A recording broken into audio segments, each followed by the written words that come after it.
on his speech. Only Rahul Gandhi's speech was expunged. Why, sir? Why, sir? Why, sir, expunged? Why, sir? मैं अध्यक्ष जी का धन्यवाद देना चाहता हूँ।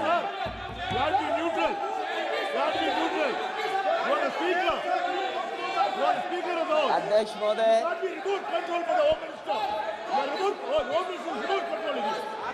अध्यक्ष महोदय, अध्यक्ष महोदय, अध्यक्ष महोदय, मैं सबसे पहले आपका धन्यवाद देना चाहता हूं कि आपने मुझे अपनी पार्टी की तरफ से राष्ट्रपति जी के भाषण बोलने का मौका दिया है। अध्यक्ष जी, सत्ता पक्ष और विपक्ष दोनों लगातार अपनी बात रख रहे हैं। मैं सबसे पहले अध्यक्ष जी आपको और आपके साथ साथ सभी चुने हुए सांसदों को मैं बधाई और शुभकामनाएं देना चाहता हूं। साथ ही साथ मैं सबसे पहले देश के उन सभी समझदार और ईमानदार मतदाताओं को धन्यवाद जिन्होंने लोकतंत्र को एक तंत्र बनाने से रोका।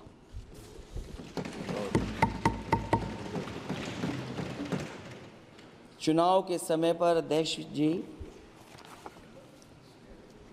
ऐसा कहा गया कि 400 पार।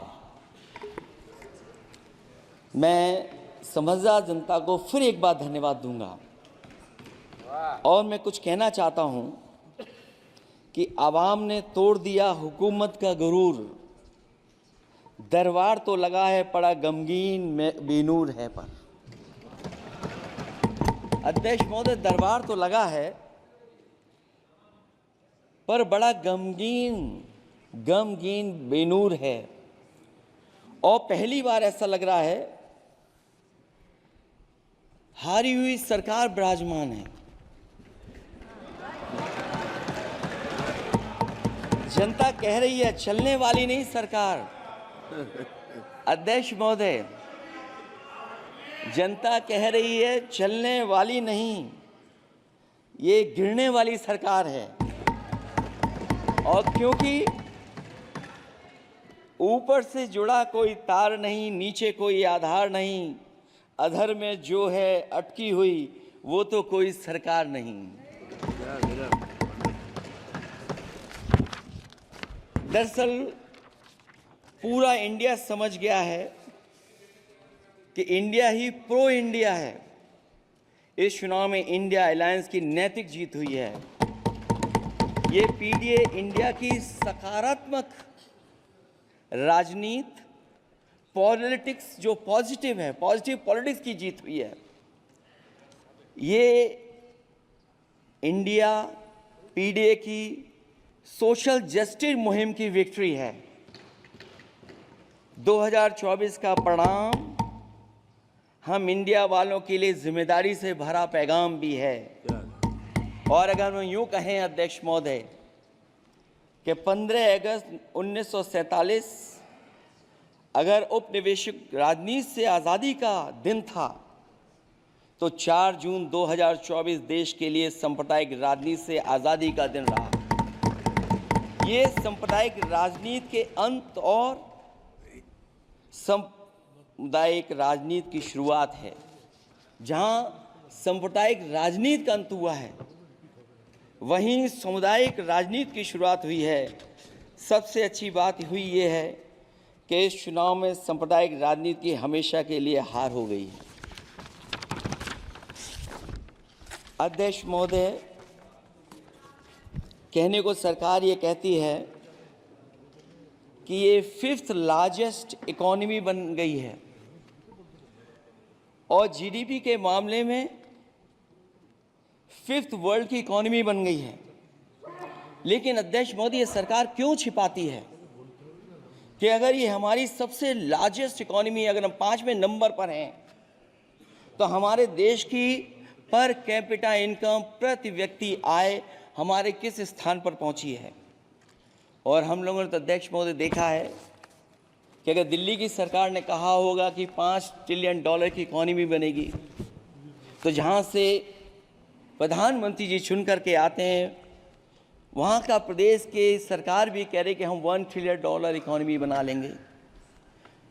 देश की इकॉनमी कहाँ पहुँच गई, पर कैपिटा इनकम क्या है, लेकिन अगर उत्तर प्रदेश की इकॉनमी को अगर $1 ट्रिलियन की इकॉनमी बनना है तो कम से कम 35% की ग्रोथ चाहिए। मुझे नहीं लगता है कि 35% की ग्रोथ उत्तर प्रदेश पा पाएगा। हम हंगर इंडेक्स में कहाँ खड़े हैं, नीचे से कहाँ हैं। जो 5th लार्जेस्ट इकॉनमी की बात कर रहे हैं, वो इनइक्वालिटी के पैरामीटर पे कहाँ खड़े हैं, वो हैप्पीनेस इंडेक्स में कहाँ खड़े हैं। और जो लोग चुनाव को अपने तरीके से मोड़ते हैं, मैं उन्हें कहना चाहता हूं कि अध्यक्ष महोदय, इस चुनाव के परिणाम ने तोड़ने वाली राजनीति को तोड़ दिया है और जोड़ने वाली राजनीति की जीत हुई है। इस चुनाव में धन छल बल की नकारात्मक राजनीति की शिकस्त हुई है। ये चुनाव जो देश का हुआ, ये सकारात्मक राजनीति का नया दौर शुरू हुआ है। इस बार प्रो कॉन्स्टिट्यूशन वालों की जीत हुई है। हम मानते हैं संविधान ही संजीवनी है, उसी की जीत हुई है। ये संविधान मंथन में संविधान रक्षकों की जीत हुई है। अब ऊपर से नीचे की राजनीति का अंत हो गया है। अब नीचे से जो समाज की जो आवाज़ उठेगी, वही राजनीति का आधार बनेगी। मैं कहना चाहता हूं कि देश किसी की व्यक्तिगत महत्वाकांक्षा से नहीं, जन आकांक्षा से चलेगा। मतलब अब मनमर्जी नहीं, जनमर्जी चलेगी। इस चुनाव का बड़ा पैगाम यही है।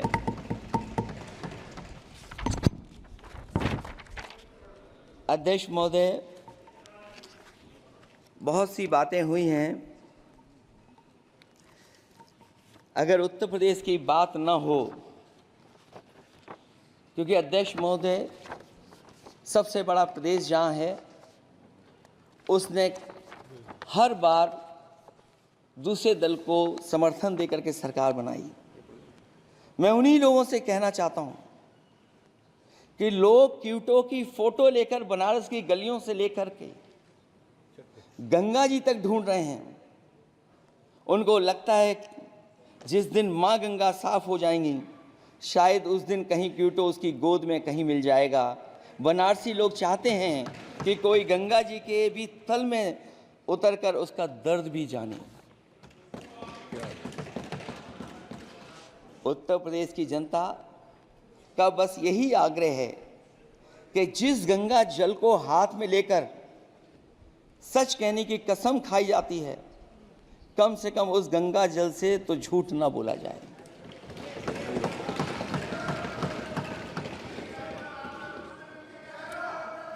जहां विकास के नाम पर खरबों रुपए की लूट का राज खोलते भ्रष्टाचार के गड्ढे प्रदेश का नाम खराब कर रहे हैं, वहीं पहली बारिश में ही टपकती हुई छत और गिर चुकी स्टेशन की दीवार बेईमानी की निशानी बन गई है। अध्यक्ष महोदय, विकास का ढिढोरा पीटने वाले इस विनाश की जिम्मेदारी कब लेंगे? और रही सच्चे विकास की बात, तो हमने जो सड़क बनाई उस पर हवाई जहाज उतरे थे और उत्तर प्रदेश की मुख्य नगरी में सड़कों पर नाव उतरी हैं, और अभी बारिश और हो जाएगी तो नाव से भी चलना पड़ेगा। यही स्मार्ट सिटी के जुमले का भी हाल है। न तो जाम से छुटकारा मिला, न बुनियादी सुविधाओं से कोई निजात मिली, न कोई बुनियादी सुविधाएं मिल पाई हैं। मुझे याद है अध्यक्ष महोदय, देश के प्रधान सांसद जी ने अनाथ पशुओं के बारे में बहुत कुछ कहा था। अनाथ पशुओं की समस्या से छुटकारा दिलवाने के लिए कब वादा किया हुआ लेकिन कई चुनाव बीत गए हैं, अभी तक गन्ने का भुगतान 2 हफ्ते का वचन जो दिया था, कहां दिया था? अब तो वचन देने वाले को भी याद नहीं है। हर बात को जुमला बना देने वाले लोगों के ऊपर से जनता का भरोसा उठ गया है। इसीलिए बहुमत की सरकार नहीं है, ये सहयोग से चलने वाली सरकार है। डबल इंजन के नाम पर उत्तर प्रदेश को टकराहट के सिवा कुछ हासिल नहीं हुआ है। उत्तर प्रदेश में प्रभुत्व की लड़ाई 2 लोगों को आपस में लड़ा रही है, लेकिन उसकी मार जनता को सता रही है। पिछले 10 सालों की उपलब्धि बस इतनी रही कि एक शिक्षा परीक्षा माफिया का जन्म हुआ। अध्यक्ष महोदय, जिस समय चुनाव में थे और उत्तर प्रदेश में वो हालात देखे हैं कि नौजवान जब भी तैयारी कर करके जाता था और परीक्षा दे करके लौटता था तो उसको पता लगता था कि पेपर लीक हो गया। और उत्तर प्रदेश में केवल एक पेपर लीक नहीं हुआ है, जितनी भी परीक्षाएं हुई हैं सब पेपर लीक हुए हैं। केवल उत्तर प्रदेश ही नहीं, मैं माननीय सांसद की तरफ से सुन रहा था, कई ऐसे प्रदेश हैं जहां पर परीक्षाएं देने तो बच्चे गए, लेकिन वहां भी पेपर लीक हो गया। और अभी जब 4 जून को रिजल्ट आया, उसके बाद जो बात उठी है, देश की सबसे प्रेस्टिजियस परीक्षा, उसका भी पेपर लीक हो गया। और आखिरकार ये पेपर लीक हो क्यों रहा है? सच्चाई तो ये है कि ये सरकार पेपर लीक इसलिए करा रही है कि सरकार नौकरी नहीं देना चाहती, रोजगार नहीं देना चाहती, उन नौजवानों का भविष्य नहीं बनने देना चाहती। पिछले 10 सालों की उपलब्धि बस इतनी रही है कि एक शिक्षा परीक्षा माफिया का जन्म हुआ है, जिसने तथाकथित अमृत काल में युवाओं के भविष्य की आशाओं को ही जहर दे दिया है। जो सरकार उम्मीद को मार दे, वरना तो वर्तमान को सुधार सकती है, न भविष्य को संभाल सकती है। सरकार आशा का प्रतीक होनी चाहिए, निराशा का नहीं। जनता चाहती कि हर समस्या के लिए बीते कल को जिम्मेदार ठहराने के बहाने को सरकार छोड़े और आने वाले कल की बात करे। अगले 1000 साल के झूठे सपने दिखाने वाले अगले महीने होने वाली परीक्षाओं के लीक न होने की गारंटी कब लेंगे? जनता अब न तो किसी बहकावे में आएगी और न किसी के बहलावे फुसलावे में आएगी। जो लोग कहते हैं कि अमृत काल की बात करने वाले जनता का जागरण काल आ गया है। आज इस सदन में नए राजनीतिक जागरण के अनेक प्रतिनिधि बैठे हैं। अब जब बात होगी तो सच्ची बात होगी और जनता को पूरी सच्चाई के साथ हम लोग अपनी जिम्मेदारी के साथ बात रखेंगे।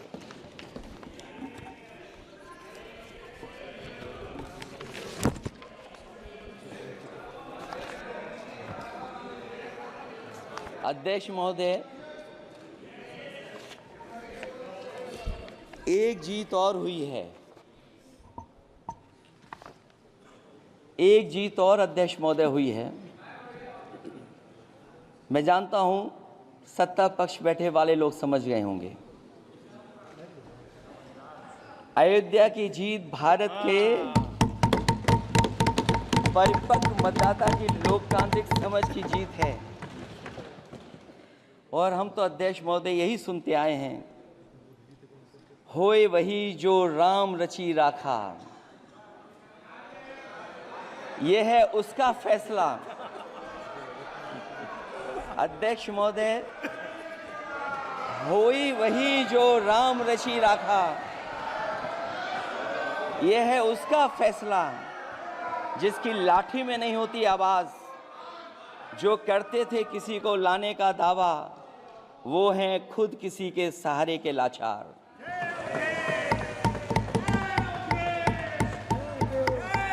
अध्यक्ष महोदय, मैं फिर कह देना चाहता हूं, होए वही जो राम रची राखा,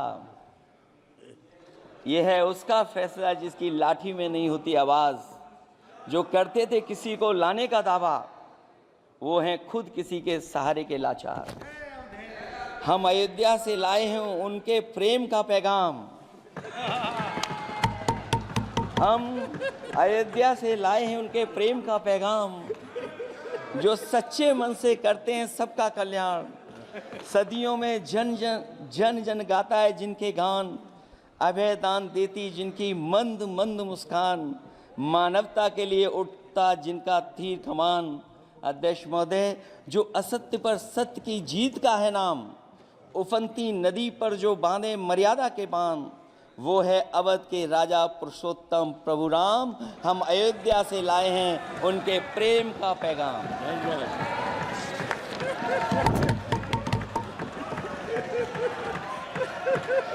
अध्यक्ष महोदय,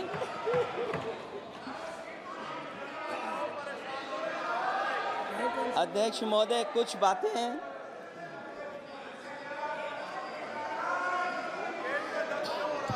अध्यक्ष महोदय, कुछ बातें समय और काल से परे होती हैं, इसलिए आज यहाँ उत्तर प्रदेश के सदन में पढ़ा गया एक शेर याद आ गया, जो तब सही था अब और सही साबित हो रहा है। इजाजत हो अध्यक्ष जी तो मैं अर्ज करूं। हजूरे आला आज तक खामोश बैठे इसी गम में, हजूरे आला आज तक खामोश बैठे हैं इसी गम में, महफिल लूट ले गया कोई जबकि सजाई हमने। योगी जी के लिए, योगी जी के लिए।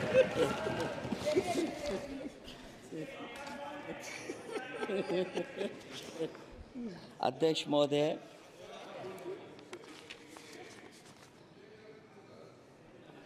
मैं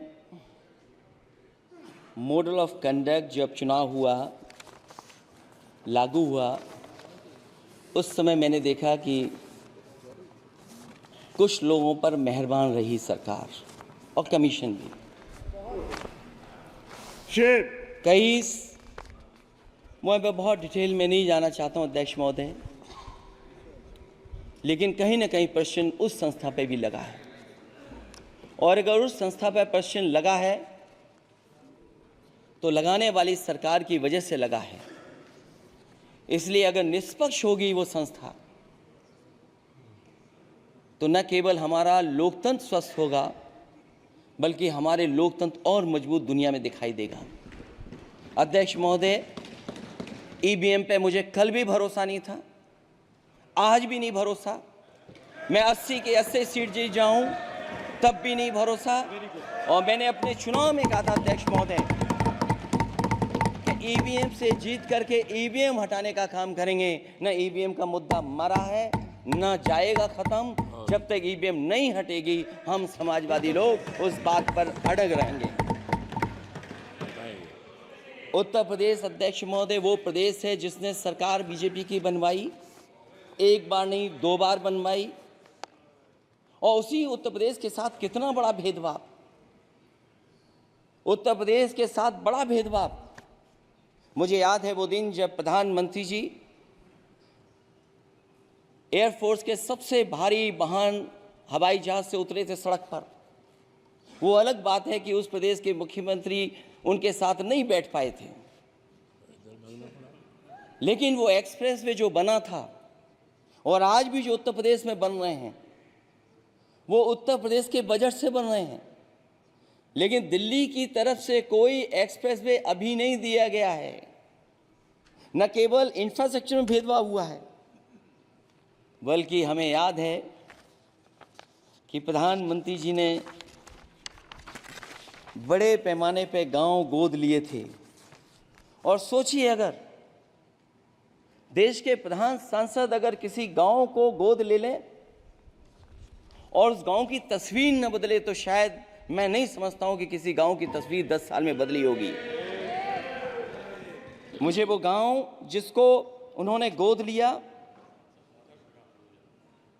जो प्रधानमंत्री जी की आदर्श योजना थी उसके तहत जो गोद लिया गया था गांव, वो 5 वर्ष पहले खूब शोर हुआ था कि बनारस शहर की तरह डोमरी में चमचमाने लगेगा एक गांव, हकीकत में कुछ नहीं हुआ। उसकी दुर्दशा वैसी की वैसी है, जैसे था गांव वैसा ही का वैसा है। टूटी सड़कें, कच्ची पगडंडियां, उखड़े और टूटे हुए ईंट के खंजे, बदहाल हैंडपंप, पावरलूम और पंखे के जाली के कारखाने को आखिर कब तक रफ्तार मिलेगी जो उस गांव में काम होता था, लोग करते थे। खाली पड़े रसोई गैस के सिलेंडर, अंधाधुंध बिजली कटौती के बीच इस गांव के लोगों को हर सुबह मजदूरी की कभी ना खत्म होने वाली तलाश आखिर कब पूरी होगी। तो सोचिए, एक गांव की तस्वीर ये है, जो गांव कभी गोद लिया गया था, उस गांव की भी तस्वीर नहीं सुधर पाई है। जो भाजपा के स्मार्ट सिटी के झूठे सपने में गांव के लिए कोई जगह नहीं है।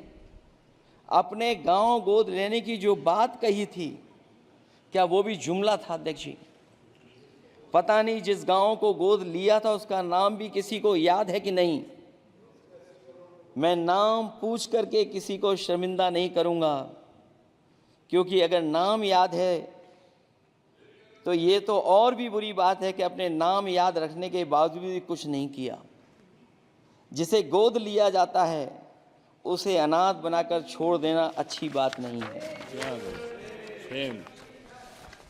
और अगर तस्वीर अध्यक्ष महोदय बदली हो 10 साल में उन तमाम गोद लिए हुए गांवों की, तो मैं सत्ता पक्ष के लोगों से कहूंगा जरूर इस सदन में बात रखें, जरूर बताएं आप। जो बात कभी अध्यक्ष महोदय कास्ट सेंसस की उठी थी, हम उस कास्ट सेंसस के पक्ष में हैं कि बिना कास्ट सेंसस के सामाजिक न्याय संभव नहीं है। सबको हक दिला पाना मुश्किल है। अध्यक्ष महोदय, राष्ट्रपति जी के अभिभाषण में अग्निवीर को लेकर के जो चिंता विपक्ष की थी और देश के नौजवानों की थी, वो चिंता वैसी की वैसी बनी है। अध्यक्ष महोदय, मैं ये कहना चाहता हूँ, मैं खुद मिलिट्री स्कूल से पढ़ा हूँ। मेरे साथ के बहुत बड़े पैमाने पे लोग फौज में। मैंने समय समय पे जो मेरे साथ पढ़े जो सीनियर थे उनसे भी जानकारी हासिल की है। बड़े बड़े ऑफिसर से मैंने पूछा है, वो शायद आपको न बता पाएँ, लेकिन दबी जुबान में उन्होंने कहा है कि देश की सुरक्षा के साथ अग्निवीर जैसी व्यवस्था लागू करने से समझौता हो रहा है। अध्यक्ष महोदय, किसी भी देश की सबसे बड़ी प्राथमिकता अगर कोई है तो वो देश की सीमाओं की सुरक्षा है। अग्निवीर जैसी व्यवस्था से कभी संभव नहीं है। अध्यक्ष महोदय, हम अग्निवीर व्यवस्था को कभी स्वीकार नहीं कर सकते हैं। आज नहीं कल, कल नहीं बाद में, जब कभी भी सत्ता में इंडिया गठबंधन आएगा, अग्निवीर व्यवस्था हमेशा हमेशा के लिए खत्म हो जाएगी। अध्यक्ष महोदय, जिन्होंने कहा कि हम आय किसानों की दोगुनी कर देंगे, आज किसान पूरा देश का देख रहा है कि उसकी आय कहाँ दोगुनी हो गई। और जिस तरह महंगाई बढ़ी है, सरकार बताए कि महंगाई इस बढ़ने पे उसकी आय कितनी होनी चाहिए। और जो इंफ्रास्ट्रक्चर की बड़ी बड़ी बातें की गई थी कि एमएसपी लागू करने के लिए एग्रीकल्चर सेक्टर का इंफ्रास्ट्रक्चर तैयार होगा, लेकिन जहाँ तक मैंने उत्तर प्रदेश में देखा है, अगर इस सरकार में एक भी नई मंडी बनी हो तो मुझे सरकार बता दे। अध्यक्ष महोदय, जो इंफ्रास्ट्रक्चर एग्रीकल्चर सेक्टर में बनाने की बड़ी बात कही थी, अगर सरकार की तरफ से एक भी मंडी 10 साल में बनी हो तो जरूर सरकार बताए। जो सरकार मंडी नहीं बना सकती है उस पर एमएसपी का भरोसा कैसे कर सकते हैं, जिन्होंने एमएसपी का भरोसा दिलाया था। हम अध्यक्ष महोदय आपके माध्यम से यही कहेंगे कि जो राष्ट्रपति के अभिभाषण में लीगल गारंटी एमएसपी को मिलनी चाहिए थी, वो क्रॉप्स को नहीं मिली है। न केवल फसलों को मिले बल्कि हॉर्टिकल्चर क्रॉप्स को भी एमएसपी देने का फैसला हो, जिससे कि हमारा किसान खुशहाल हो सके। साथ ही साथ ओपीएस की बात अभिभाषण में नहीं आई है। ओल्ड पेंशन स्कीम लागू हो, जिससे हमारे तमाम सरकारी कर्मचारियों का भविष्य बन सके। और देश की एक बड़ी आबादी, जहाँ से मैं चुन करके आता हूँ, उत्तर प्रदेश जहां बुनकर, न केवल उत्तर प्रदेश बल्कि देश के कोने कोने में बुनकर समाज के लोग बड़े पैमाने पर रह रहे हैं, लेकिन बुनकरों को जो सुविधाएं मिलनी चाहिए वो भी इस सरकार में नहीं मिल पा रही हैं। जो प्रदेश सरकारों ने कभी बुनकरों के लिए योजनाएं चलाई थीं वो भी अध्यक्ष महोदय बंद कर दी हैं। मैं अंत में इतना ही कहना चाहूँगा कि इस सरकार ने नौजवानों को नौकरी नहीं दी है, नौकरी और रोजगार उनसे छीने हैं, बहुत नौकरी छीनी है। इसलिए मैं कहना चाहता हूं अध्यक्ष जी,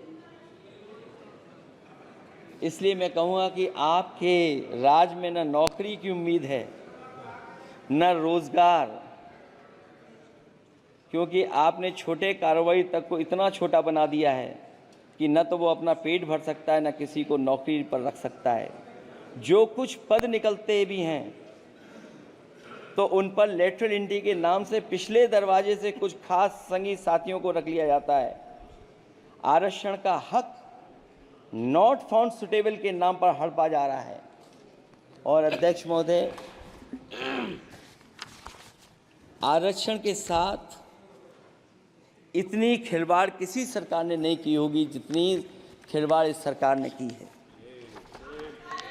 जहां सरकारी नौकरियां नहीं दी जा रही हैं, और सरकारी नौकरियां इसलिए नहीं दी जा रही हैं क्योंकि उन्हें आरक्षण देना पड़ेगा। जिस प्रदेश से मैं आता हूं वहाँ सबसे बड़े पैमाने पे नौजवान बेरोजगार है, और पिछले 10 साल में जो पेपर उन्होंने लीक कराए हैं वो इसीलिए कराए हैं क्योंकि नौकरी ना देनी पड़े, और अगर नौकरी देनी पड़ेगी तो उन्हें आरक्षण भी देना पड़ेगा। ये जानबूझ करके सरकार नौकरी और आरक्षण के साथ खिलवाड़ कर रही है। मैं अध्यक्ष महोदय अंत में इतना ही कहना चाहता हूं, आशा है ये सरकार तब तक चलेगी तब तक उसके केंद्र में इस देश का हर एक गरीब, शोषित, वंचित, पीड़ित, पिछड़ा, दलित, अल्पसंख्यक, आदिवासी, महिला, युवा, छोटा कारोबारी, ईमानदार, नौकरी पेशा, आम आदमी और कर्मचारी अधिकारी, मजदूर और किसान होगा, ना कि धनवान होगा। और शासन के आधार पर संविधान होगा। वह जुमलों की जगह सच में महंगाई, बेरोजगारी, भ्रष्टाचार, गरीबी, भुखमरी, सांप्रदायिक हिंसा, दलित व महिला उत्पीड़न, सामाजिक अन्याय जैसे मूलभूत मुद्दों का समाधान होगा। और भोजन, बिजली, पानी, दवाई, पढ़ाई जैसी बुनियादी ज़रूरतों के लिए कागजी योजनाओं की जगह सच में इंतज़ाम होगा।